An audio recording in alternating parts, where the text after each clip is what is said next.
क्या महत्वના સમાચારથી કરીએ શરૂઆત। ગુજરાતમાં કાતિલ ઠંડીથી પથરાઈ બરફની ચાદર, 48 કલાક સુધી ઠંડીનો પ્રકોપ રહેશે યથાવત। ગુજરાતમાં ફરી એક વખત ઠંડીનો રાઉન્ડ શરૂ થયો છે। ઉત્તર ભારતના રાજ્યમાં ભારે હિમવર્ષાને કારણે ત્યાંના ઠંડા પવનો ગુજરાત તરફ આવી રહ્યા છે, જેને કારણે છેલ્લા 2 દિવસમાં ગુજરાતનું તાપમાન 4 થી 5 ડિગ્રી જેટલું ગગડ્યું છે। આ સાથે જ વહેલી સવારે ઠંડા પવન ફૂંકાતા વધુ ઠંડીનો અનુભવ થઈ રહ્યો છે। છેલ્લા 24 કલાક દરમિયાન નલિયામાં રાજ્યનું સૌથી ઓછું 6.2 ડિગ્રી સેલ્સિયસ લઘુત્તમ તાપમાન નોંધાયું। આ ઉપરાંત રાજકોટમાં પણ 10 ડિગ્રી સેલ્સિયસ કરતાં ઓછું એટલે કે છેલ્લા 24 કલાક દરમિયાન 9.8 ડિગ્રી સેલ્સિયસ લઘુત્તમ તાપમાન નોંધાયું। અમદાવાદમાં છેલ્લા 24 કલાક દરમિયાન 13.5 ડિગ્રી સેલ્સિયસ, વડોદરામાં 14 ડિગ્રી સેલ્સિયસ અને સુરતમાં 15.9 ડિગ્રી સેલ્સિયસ લઘુત્તમ તાપમાન નોંધાયું। નલિયા અને અબડાસામાં તો એટલી ઠંડી પડી કે બાઇક પર બરફના થર જામ્યા। બાઇક પર બરફ જામ્યાના દ્રશ્યો જોવા મળ્યા। તાલુકાના કાળા તળાવમાં બાઇક પર બરફની ચાદર જોવા મળી। ભુજ 11 અને કંડલાનું તાપમાન 13.4 ડિગ્રી નોંધાયું। ત્યારે હવામાન વિભાગે આગાહી કરી કે હાલમાં ઉત્તર અને ઉત્તર પૂર્વ દિશા તરફથી આવતા પવનોને કારણે ગુજરાતના વિવિધ જિલ્લાઓનું લઘુત્તમ તાપમાન ઘટ્યું છે, જે હજુ પણ આગામી 48 કલાક સુધી યથાવત રહેશે। ત્યારબાદ ગુજરાતના લઘુત્તમ તાપમાનમાં 2 થી 3 ડિગ્રી સેલ્સિયસનો વધારો નોંધાઈ શકે છે, એટલે કે તાપમાનમાં વધારો થતાની સાથે ઠંડીમાં આંશિક રાહત મળશે। અમદાવાદ મુંબઈ નેશનલ હાઈવે પર ટેમ્પા અને ટેન્કર વચ્ચે ટક્કર, ટેમ્પોનો કચ્ચરઘાણ વળી ગયો। વલસાડ જિલ્લાના ટુકવાડા નજીક 2 વાહનો વચ્ચે ગંભીર અકસ્માત સર્જાયો। અમદાવાદ મુંબઈ નેશનલ હાઈવે પર ટેમ્પો અને કેમિકલ ભરેલા ટેન્કર વચ્ચે ટક્કર થઈ। આ અકસ્માતમાં બંને વાહનોમાં ભારે નુકસાન થયું। આખું ટેન્કર પણ હાઈવેની સાઈડમાં ફંગોળાઈ અને પલટી મારી ગયું। આ ઘટનામાં બંને વાહનોના ચાલકની ઈજા થઈ। ટુકવાડા નજીક એક આઈસર ટેમ્પો પૂરપાટ જઈ રહ્યું હતું, ત્યારે સામેથી આવતું કેમિકલ ભરેલા ટેન્કર વચ્ચે જોરદાર ટક્કર થઈ અને જેના કારણે ટેમ્પોનો આગળનો ભાગનો કચ્ચરઘાણ વળી ગયો, તો કેમિકલ ભરેલું ટેન્કર પલટી મારી અને રોડની સાઈડમાં ફંગોળાઈ ગયું। જોકે ટેન્કરમાં ભરેલું કેમિકલ કોઈ જ્વલનશીલ કે હાનિકારક નહીં હોવાથી એક મોટી દુર્ઘટના ટળી હતી। બનાવ બાદ પોલીસ સ્થળ પર પહોંચી હતી અને ઇજાગ્રસ્ત ડ્રાઈવરોને સારવાર માટે હોસ્પિટલ ખસેડાયા હતા। હચમચાવી નાખનાર આ દ્રશ્યો છે દાહોદના। કાર ચાલકે બાઇક ચાલકને અડફેટે લીધું।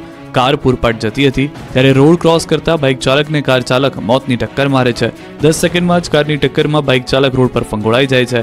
દાહોદ રૂરલ પોલીસ સ્ટેશન સામે પૂર ઝડપે આવતી કારે બાઇક ચાલકને અડફેટે લેતા રોડ પર ટ્રાફિક જામ થયો, જોકે બાઇક ચાલકનો ચમત્કારિક બચાવ થયો। પોરબંદરથી સમાચાર। રતનપર ગામ નજીક જંગલમાં આગ, જુરીના જંગલમાં બંને બાજુ વિકરાળ આગ। ફાયર વિભાગની ટીમો ઘટના સ્થળે। પોરબંદર સોમનાથ હાઈવે પર રસ્તો બંધ કરાયો છે। હજારો ચોરસ મીટરમાં પ્રસરી છે આગ। જુરીના જંગલમાં વારંવાર લાગે છે આગ। પોરબંદર જિલ્લાના રતનપર ગામ નજીકની આ ઘટના છે। આ જંગલમાં અવારનવાર આગ લાગવાની ઘટનાઓ બને છે, ત્યારે ફરી જંગલમાં ભીષણ આગ લાગતા પોરબંદર ફાયર વિભાગને જાણ કરાઈ, જેથી ફાયર વિભાગે આગ પર પાણીનો મારો ચલાવી કાબુ મેળવવા પ્રયાસ કર્યા। મહત્વનું છે કે આ જંગલ પોરબંદર સોમનાથ હાઈવેને અડીને આવેલું છે, જેથી અહીંથી પસાર થતા વાહન ચાલકોને પણ તેની અસર થાય છે। નવાઈની બાબત તો એ છે કે છેલ્લા 1 અઠવાડિયામાં આ જંગલમાં 4 થી 5 વખત આગની ઘટના બની ચૂકી છે, તેથી વન વિભાગ આ અંગે તપાસ કરાવે તે જરૂરી બન્યું છે। અમરેલીથી મહત્વના સમાચાર। બનાવટી લેટરકાંડ મુદ્દે અત્યાર સુધીનો સૌથી મોટો ઘટસ્ફોટ। લેટરકાંડમાં ખળભળાટ મચાવતા સીસીટીવી ફૂટેજ જોવા મળ્યા છે। આરોપી મનીષ વઘાસિયા દ્વારા પાયલ ગોટી મારફતે કુરિયર કરાવાયું હતું। પાયલ ગોટી દ્વારા કુરિયર કર્યું તે મહત્વના સીસીટીવી ફૂટેજ પણ સામે આવ્યા છે। કૌશિક વેકરિયા ઉપર લગાવેલ આક્ષેપોવાળો લેટર કમલમ સહિત ભાજપ કાર્યાલય કુરિયર કર્યું હતું। પ્રદેશ ભાજપ મહામંત્રી રત્નાકર સહિત કમલમને કુરિયર કર્યા તે સમયના સીસીટીવી પણ આપ જોઈ રહ્યા છો, કે જેમાં પાટીદાર દીકરી જે હોવાના દ્રશ્યો સ્પષ્ટ જોવા મળી રહ્યા છે। કુરિયરનું પેમેન્ટ પાયલ ગોટીએ એક દિવસ ઓનલાઈન કર્યું અને બીજા દિવસે રોકડું પેમેન્ટ કર્યું। સીસીટીવીમાં કેદ થઈ જત સમગ્ર ઘટના 2 વખત ગયા હોવાની જાણકારી છે। એક દિવસ ઓનલાઈન પેમેન્ટ કર્યું પાયલ અને બીજી દિવસ રોકડા પેમેન્ટ કર્યા હોવાની પણ જાણકારી મળી રહી છે। તો કોબા કમલમ દિલ્હી સુધી 2 દિવસ માટે અલગ અલગ કુરિયર કર્યા હોવાની પણ જાણકારી મળી રહી છે। અમરેલી લેટરકાંડનો સૌથી વિવાદાસ્પદ વિડીયો આપ જોઈ રહ્યા છો, કે જે સીસીટીવીમાં કુરિયર કંપનીની અંદર પાયલ પહોંચે છે એ સમયના છે। પાયલે ખુદ આ બંને લેટર 2 દિવસ કુરિયર કર્યા છે। 2 અલગ અલગ દિવસની ઘટનાઓ 2 અલગ અલગ દિવસે અલગ અલગ જગ્યાએ કુરિયર કર્યા હોવાની જાણકારી છે। એક કમલમ ખાતે ગુજરાતમાં અને એક દિલ્હી ખાતે મોકલવામાં આવ્યું હતું, કે જેમાં હાલમાં જે જાણકારી છે તે પ્રમાણે એક દિવસ પેમેન્ટ ઓનલાઈન કરવામાં આવ્યું હતું ને એક દિવસ પેમેન્ટમાં કેશ કરવામાં આવ્યા હતા। પ્રદેશ ભાજપ મહામંત્રી રત્નાકર સહિત કમલમને કુરિયર કર્યા હતા તે સમયના સીસીટીવી જે છે તે અમે આપને બતાવી રહ્યા છે। કુરિયરનું પેમેન્ટ પાયલ ગોટીએ એક દિવસ ઓનલાઈન અને બીજા દિવસે રોકડા કર્યા હોવાની જાણકારી પણ પૂછપરછ પર સામે આવી છે। અને બંને વ્યક્તિ જે રિસીવર છે, જે કુરિયર ઓફિસમાં બેઠા છે, તેને પણ આપ જોઈ રહ્યા છો। અલગ અલગ દિવસ હોવાને કારણે બંને અલગ અલગ વ્યક્તિ જોવા મળી રહ્યા છે। એક વખત કોબા કમલમ મોકલવામાં આવ્યું હતું આ કુરિયર, કે જેમાં આ સમગ્ર લેટરને લઈને રજૂઆત હતી. લેટરનો આખો જે કાંડ હતો તેની શરૂઆત થઈ હતી કુરિયરથી, અને બીજા જે લેટર છે બીજા દિવસે તે દિલ્હી મોકલવામાં આવ્યો હતો. મહીસાગરના પંડરવાડા ગામે એક સાથે 3 મકાન સળગ્યા, ગરીબ લોકો થયા બેઘર. મહીસાગર જિલ્લાના ખાનપુર તાલુકાના પાંડરવાડા ગામે રાત્રિના સમયે અચાનક 3 રહેણાંક મકાનમાં આગ લાગતા ભારે અફરાતફરી મચી ગઈ. સુતેલા લોકો જાગી ગયા હતા. આગથી બચવા માટે દોડાદોડી કરવા લાગ્યા. ઘર સામાન મૂકીને ઘરની બહાર નીકળી ગયા. બચાવ બચાવની બૂમોથી આખો વિસ્તાર ગુંજી ઉઠ્યો. લોકોની બૂમાબૂમથી આસપાસના લોકો દોડી આવ્યા. આગ પર કાબુ મેળવવાનો પ્રયાસ કર્યો હતો. આગ વધુ પ્રસરતા લુણાવાડા ફાયર ફાઈટરને પણ જાણ કરવામાં આવી હતી. તેમણે પાણીનો મારો ચલાવ્યો હતો, પણ આગ કાબૂમાં આવે તે પહેલા જ ભીષણ આગમાં મકાન સ્વાહ થઈ ગયા. 3 મકાનો બળીને ખાખ થયા. ઉપરાંત ઘર સહિત તમામ ઘર વખરી બળીને ખાખ થઈ. મકાનોમાં લાગેલી આગ એટલી ભયાનક હતી કે 1 જ કલાકમાં મકાનો બળી ગયા. ફાયર ફાઈટર આવી ત્યારે માત્ર ધુમાડો ઉઠ્યો હતો. મકાનમાં રહેલ અનાજ, રોકડ રકમ, સોના ચાંદીના દાગીના, પશુઓનો ઘાસચારો સહિત અન્ય ઘર વખરી બળીને ખાખ થઈ હતી. બોટાદમાં ફર્યું તંત્રનું ફરી એક વખત બુલડોઝર. બોટાદ શહેરના મુખ્ય માર્ગ પરના કાચા અને પાકા ગેરકાયદેસર દબાણો દૂર કરવાની કામગીરી હાથ ધરાઈ. પ્રાંત અધિકારીની ઉપસ્થિતિમાં ચુસ્ત પોલીસ બંદોબસ્ત સાથે શાંતિપૂર્ણ માહોલમાં દબાણ હટાવવાની કામગીરી શરૂ કરવામાં આવી, જેમાં નેશનલ હાઈવે, આરએનબી હસ્તકના અને જિલ્લા પંચાયત તેમજ નગરપાલિકા હસ્તકના રોડની બંને સાઈડના દબાણો હટાવાયા. બોટાદ શહેરને જોડતા મુખ્ય રોડ પરના સરકારી જગ્યા પર ગેરકાયદે રીતે ખડકી દેવાયેલા કાચા અને પાકા દબાણો દૂર કરવાની કામગીરી હાથ ધરાઈ, જેમાં બોટાદ શહેરને જોડતા નેશનલ હાઈવે, આરએનડી વિભાગના રોડ તેમજ જિલ્લા પંચાયત તેમજ નગરપાલિકા હસ્તકના રોડ પર દબાણ હટાવવાની કામગીરી કરાઈ. બોટાદ પ્રાંત અધિકારી આરતી ગોસ્વામી, બોટાદ મામલતદાર તેમજ ડીવાયએસપી નવીન આહિર સહિતના પોલીસ કાફલાના ચુસ્ત બંદોબસ્ત વચ્ચે બોટાદ શહેરના સાળંગપુર રોડ પરની બંને સાઈડના દબાણો હટાવવાની કામગીરી કરાઈ, જેમાં સ્ટેટ હાઈવે જે આરએનડીબી હસ્તકના રોડ પર 5.8 કિલોમીટરના બંને બાજુ 35 મીટરના દબાણ દૂર કરાયા, તો નેશનલ હાઈવે પરના 2.16 કિલોમીટરના બંને સાઈડના 24 મીટરના દબાણો દૂર કરાયા. તો શાંતિપૂર્ણ માહોલમાં તમામ કાચા અને પાકા દબાણો અધિકારીઓ અને પોલીસના ચુસ્ત બંદોબસ્ત સાથે દૂર કરવામાં આવ્યા. આગામી સમયમાં પણ અન્ય સંબંધિત વિભાગો દ્વારા દબાણકર્તાઓની નોટિસ પાઠવવામાં આવી છે. તેઓ દ્વારા સમય મુજબ દબાણ નહીં હટાવાય તેઓ દબાણો પણ હટાવવાની કામગીરી કરાશે.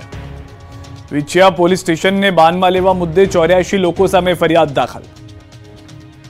રાજકોટ જિલ્લાના વિછિયામાં પોલીસ અને લોકો વચ્ચે થયેલા ઘર્ષણ મુદ્દે પોલીસે 84 લોકો સામે ફરિયાદ નોંધી. અત્યાર સુધીમાં 58 લોકોની ધરપકડ કરી લેવામાં આવી. પોલીસ દ્વારા થોરિયાળી ગામના ઘનશ્યામ રાજપરાની હત્યાના આરોપીને સાથે રાખી ઘટનાનું રિકન્સ્ટ્રક્શન કરવામાં આવ્યું. જોકે વરઘોડો કાઢવાની સ્થાનિક લોકોની માંગ હતી, પણ પોલીસે કહ્યું કે કાયદા મુજબ કામ થાય, કાયદા વિરુદ્ધ કંઈ થશે નહીં, જેથી સ્થાનિક લોકો રોષે ભરાયા. ટોળા અને પોલીસ વચ્ચે ઘર્ષણ થયું, જેમાં 2 પોલીસ કર્મીને સામાન્ય ઈજા પહોંચી. એ બાદ ટોળા પર કાબુ મેળવવા પોલીસ દ્વારા ટીયર ગેસના સેલ પણ છોડવામાં આવ્યા હતા. આ મામલે પોલીસ બીજા દિવસે એક્શનમાં આવી. પોલીસે તોફાની તત્વોને વાહનો પણ ડિટેન કર્યા. આખું ગામ પોલીસ છાવણીમાં ફેરવાતા વિછિયાની બજારોમાં કર્ફ્યુ જેવો માહોલ સર્જાયો. ગામમાં સન્નાટો છવાયો. બજારમાં તમામ દુકાનોના શટર બંધ જોવા મળ્યા. સતત બીજા દિવસે વિવિધ વિસ્તારમાં પોલીસ કાફલો તૈનાત કરાયો. સોમવારથી ઘટનાને પગલે વિછિયામાં એસઆરપીની ટુકડી તૈનાત કરાઈ. પોલીસ દરેક હરકત પર નજર રાખી રહી છે. એચએમપી વાયરસને લઈને રાજ્યભરની હોસ્પિટલો સજ્જ, વિશેષ વોર્ડ ઉભા કરાયા. ગુજરાતમાં એચએમપી વાયરસની એન્ટ્રી થતા આરોગ્ય વિભાગ સતર્ક થઈ ગયું છે. રાજ્યભરની હોસ્પિટલો સજ્જ થઈ ગઈ છે. ત્યારે અમદાવાદ સિવિલમાં આઇસોલેશન બેડ તૈયાર કરાયા. 15 આઇસોલેશન બેડની વ્યવસ્થા કરાઈ. ભાવનગરનું આરોગ્ય તંત્ર એલર્ટ થયું છે. નવા વાયરસની દહેશતને લઈ સરટી હોસ્પિટલમાં સતર્કતા વધારાઈ છે. હોસ્પિટલમાં ચિલ્ડ્રન વોર્ડની બાજુમાં 40 બેડ સાથે એનઆરસી વોર્ડ તૈયાર કરવામાં આવ્યો છે, જેમાં 12 વેન્ટિલેટર, ઓક્સિજન સહિતની વ્યવસ્થાઓ કરાઈ છે. રાજકોટનું તંત્ર પણ સજ્જ થઈ ગયું છે. રાજકોટ સિવિલ હોસ્પિટલમાં ખાસ 10 બેડનો વોર્ડ ઉભો કરાયો છે. ઓક્સિજન અને વેન્ટિલેટર સહિતની પૂરતી વ્યવસ્થા કરવામાં આવી છે, તેમજ દવાઓ અને ઇન્જેક્શનનો પૂરતો જથ્થો ઉપલબ્ધ કરાવવામાં આવ્યો છે. તો ગાંધીનગર આરોગ્ય વિભાગ એક્શન મોડમાં છે. ગાંધીનગર સિવિલ હોસ્પિટલમાં આઇસોલેશન વોર્ડ તૈયાર કરાયા. વોર્ડમાં 25 બેડ સહિતની સુવિધા ઊભી કરાઈ. સાથે જ ગાંધીનગરમાં મુખ્ય સચિવની અધ્યક્ષતામાં મહત્વની બેઠક મળી, જેમાં નાના બાળકોની માહિતી અને તૈયારી પણ સમીક્ષા થઈ. આ તરફ જામનગરમાં આરોગ્ય વિભાગ સતર્ક છે. ગુરુ ગોવિંદસિંહજી હોસ્પિટલમાં યોજાઈ ખાસ બેઠક. કોરોના બાદ વધુ એક વાયરસને લઈને ખાસ અલાયદો વોર્ડ તૈયાર કરાયો. આઇસોલેશન વોર્ડમાં 25 થી 30 બેડની વ્યવસ્થા કરાઈ. ઓક્સિજન, વેન્ટિલેટર સહિતની તમામ વ્યવસ્થા સાથે તબીબી સ્ટાફ સજ્જ છે. જૂનાગઢ ભૂતનાથ મંદિર વિવાદમાં શિવગીરીના મહેશગીરી પર મોટા આક્ષેપ. જૂનાગઢ ભૂતનાથ મંદિરના ગાદીના વિવાદ મામલે ભૂતનાથ મંદિરના મહંત શિવગીરીએ કર્યો મહત્વનો ખુલાસો. ભૂતનાથ મંદિરની જગ્યા બાબતે જૂનાગઢના પૂર્વ ડેપ્યુટી મેયર ગિરીશ કોટેચા અને સિનિયર વકીલ હેમાબેન શુક્લે મહેશગીરી પર ગંભીર આક્ષેપો કર્યા. બંધ કવરમાં રહેલા ડોક્યુમેન્ટ જાહેર કરાયા. શિવગીરીની ચાદર વિધિ કરવામાં આવી હતી. મહેશગીરીએ કબજો લઈ લીધાનો આક્ષેપ કરાયો. શિવગીરીએ કહ્યું કે જૂનાગઢ ભૂતનાથ મંદિર ખાતે વર્ષ 2023માં મારી ચાદર વિધિ કરવામાં આવી. આ ચાદર વિધિ બાદ વિધિવત રીતે હું ત્યાં રહેતો અને બાપુની સેવા પૂજા કરતો, પરંતુ મહેશગીરીએ 50થી વધુ લોકો સાથે આવી ગેરકાયદેસર મંદિર અને ગાદી ઉપર કબજો જમાવી દીધો. વધુમાં કહ્યું કે હું મારું મોઢું બંધ કરી ફરી રહ્યો છું કેમ કે મને મહેશગીરી તરફથી જીવનનું જોખમ છે. તો બીજી તરફ સિનિયર વકીલ ડોક્ટર હેમાબેન શુક્લાએ વસંતગીરીનું વસિયતનામું મીડિયા સમક્ષ ખોલ્યું અને કહ્યું કે 500 રૂપિયાના સ્ટેમ્પ પેપર પર સોગંદનામું કરવામાં આવેલું હતું, જે નોટરી દ્વારા કરવામાં આવ્યું હતું. રાધનપુરને જિલ્લો બનાવવાના કોંગ્રેસે કર્યા ધરણા, રામધૂન બોલાવી. હજુ બનાસકાંઠા વિભાજનની આગ ઠરી નથી, ત્યાં રાધનપુરને અલગ જિલ્લો બનાવવાની માંગ સાથે રાધનપુરના વિવિધ વિસ્તારમાં ગતરોજ કોંગ્રેસ સમિતિ દ્વારા પોસ્ટર વોર શરૂ કરવામાં આવ્યું. જે બાદ હવે આ પોસ્ટર વોર મંગળવારે ધરણા કાર્યક્રમમાં પરિવર્તિત થઈ ગયું. કોંગ્રેસના આગેવાનો, મહિલા આગેવાનો સહિત કાર્યકરોએ ધરણા કર્યા, જેઓની પોલીસે અટકાયત કરી કાર્યવાહી હાથ ધરી. રાધનપુરને જિલ્લો બનાવવાની માંગ સાથે મંગળવારે રાધનપુરના ગાંધી ચોક નગરપાલિકા સામે મહિલા કોંગ્રેસ અને કોંગ્રેસ સમિતિ દ્વારા વિરોધ સાથે સૂત્રોચ્ચાર કરી ધરણા કાર્યક્રમ આયોજિત કરવામાં આવ્યો. રાધનપુર ખાતે વિધાનસભા અધ્યક્ષ શંકર ચૌધરીના અધ્યક્ષસ્થાને મંગળવારે આયોજિત સત્કાર સમારંભ કાર્યક્રમને લઈ વિધાનસભા અધ્યક્ષ શંકર ચૌધરી આવે તે પૂર્વે કોંગ્રેસના મહિલા આગેવાનો સહિત કોંગ્રેસ સમિતિના આગેવાનો, કાર્યકરો દ્વારા ધરણા પ્રદર્શનને લઈને ધરણા સ્થળે ચુસ્ત પોલીસ બંદોબસ્ત ગોઠવવામાં આવ્યો. ધરણા કાર્યક્રમને પગલે કોંગ્રેસ સમિતિના આગેવાનો, મહિલાઓની પોલીસે અટકાયત કરતા કોંગ્રેસ સમિતિના આગેવાનોએ રાધનપુરને જિલ્લો નહીં બનાવવામાં આવે તો આગામી દિવસોમાં અનેકવિધ કાર્યક્રમો સાથે લડત ચાલુ રહેશે તેવી ચીમકી ઉચ્ચારી હતી. બનાસકાંઠા જિલ્લાનું વિભાજન કરી વાવ થરાદને નવો જિલ્લો જાહેર કરાયો છે. જો કે આ જાહેરાત સાથે જ ક્યાંક ખુશી તો ક્યાંક વિરોધ જોવા મળી રહ્યો છે. દિયોદર, કાંકરેજ અને ધાનેરા તાલુકામાં વિરોધ જોવા મળી રહ્યો છે. જો કે ધાનેરાના બોર્ડર વિસ્તારના નેનાવા ગામના લોકોની માંગ છે કે તેઓ વાવ થરાદમાં જ રહેવા માંગે છે. આ વિસ્તારના ખેડૂતોનું માનવું છે કે વાવ થરાદમાં રહેવાથી ખેડૂતોની પાણીની સમસ્યા હલ થશે, જ્યારે વાહન વ્યવહાર સહિતના અન્ય ઘણા ફાયદાઓ પણ મળશે. બનાસકાંઠાના વિભાજનને લઈને વિરોધ હવે ગાંધીનગર સુધી પહોંચી ગયો છે. બનાસકાંઠાના આગેવાનોએ ગાંધીનગર ગજવ્યું હતું. જિલ્લાના આગેવાનોએ ગાંધીનગર પહોંચી પ્રભારી મંત્રી બળવંતસિંહ રાજપૂત સાથે કરી હતી બેઠક. ધાનેરા તાલુકાને બનાસકાંઠામાં રાખવા માંગ કરી. વડોદરામાં ઘરનું ઘર ખરીદવા લાગી છે લાઈન. ઈડબ્લ્યુએસના 103 મકાન ખરીદવા હજારો લોકો લાઈનમાં ઉભા રહ્યા. આ લાઈન કોઈ આધાર કાર્ડ સુધારવાની નથી. આ લાઈન કોઈ રેશન કાર્ડ અપડેટ કરવાની નથી. આ લાઈન બેંકમાં પૈસા બદલવાની પણ નથી. ઘરના ઘરનું સપનું જોનારા લોકો વડોદરાની અંદર હજારોની સંખ્યામાં આવી ગયા. માત્ર 103 ઈડબ્લ્યુએસ આવાસ યોજનાના મકાનના ફોર્મ માટે લોકોએ કડકડતી ઠંડીમાં લાઈન લગાવી. વડોદરામાં વુડાની હદમાં આવેલા ઈડબ્લ્યુએસના 103 મકાનો માટે વુડા દ્વારા સુભાનપુરા વિસ્તારમાં આવેલી એક ખાનગી બેંક સહિત વિવિધ બેંકો દ્વારા ફોર્મ વેચાણ કરવામાં આવી રહ્યા છે. વહેલી સવારથી ફોર્મ લેવા માટે લોકોની બેંકોની બહાર લાંબી લાઈનો લાગી. તંત્ર દ્વારા માત્ર 103 મકાનો માટે 1000થી વધુ ફોર્મ વેચાણ કરવામાં આવી રહ્યા છે. આ વાતની જાણ થતાં હજારો લોકો ઘરનું ઘર જોવા માટે અને ઘરનું ઘર મળી રહે તે સપના સાથે બેંક ખાતે પહોંચી ગયા. સવારે 5 વાગ્યાથી લોકો લાઈનમાં લાગી ગયા. સુભાનપુરામાં આવેલ કોટક મહિન્દ્રા બેંકની બહાર લાંબી લાઈન લાગી. 5.5 લાખ રૂપિયામાં વુડા દ્વારા 2 BHK ઘરની જાહેરાત છે. 20 જાન્યુઆરી સુધી ફોર્મ મળશે. બેંકમાં ફોર્મની અછતને કારણે લોકો રોજ ધક્કા ખાઈ રહ્યા છે. ઝડપથી ફોર્મ મળે એટલે લોકો કડકડતી ઠંડીની પણ ચિંતા કર્યા વગર બેંકની બહાર ધામા નાખે છે. કામ ધંધા મૂકી લોકો લાઈનમાં ઊભા રહે છે. લોકોનું કહેવું છે કે બેંક દ્વારા કોઈ સુવિધા નથી એટલે લોકો પરેશાન થયા છે. પણ વુડા વેબસાઇટ પર ઓનલાઈન ફોર્મ મૂકે તો લોકોને લાઈનમાંથી છુટકારો મળી શકે છે. દાહોદ મામલતદાર કચેરીમાં ટોકનના નામે લૂંટફાટ. દાહોદની મામલતદાર કચેરીમાં કોઈ કામ હોય તો ટોકન લીધા વગર થતું નથી.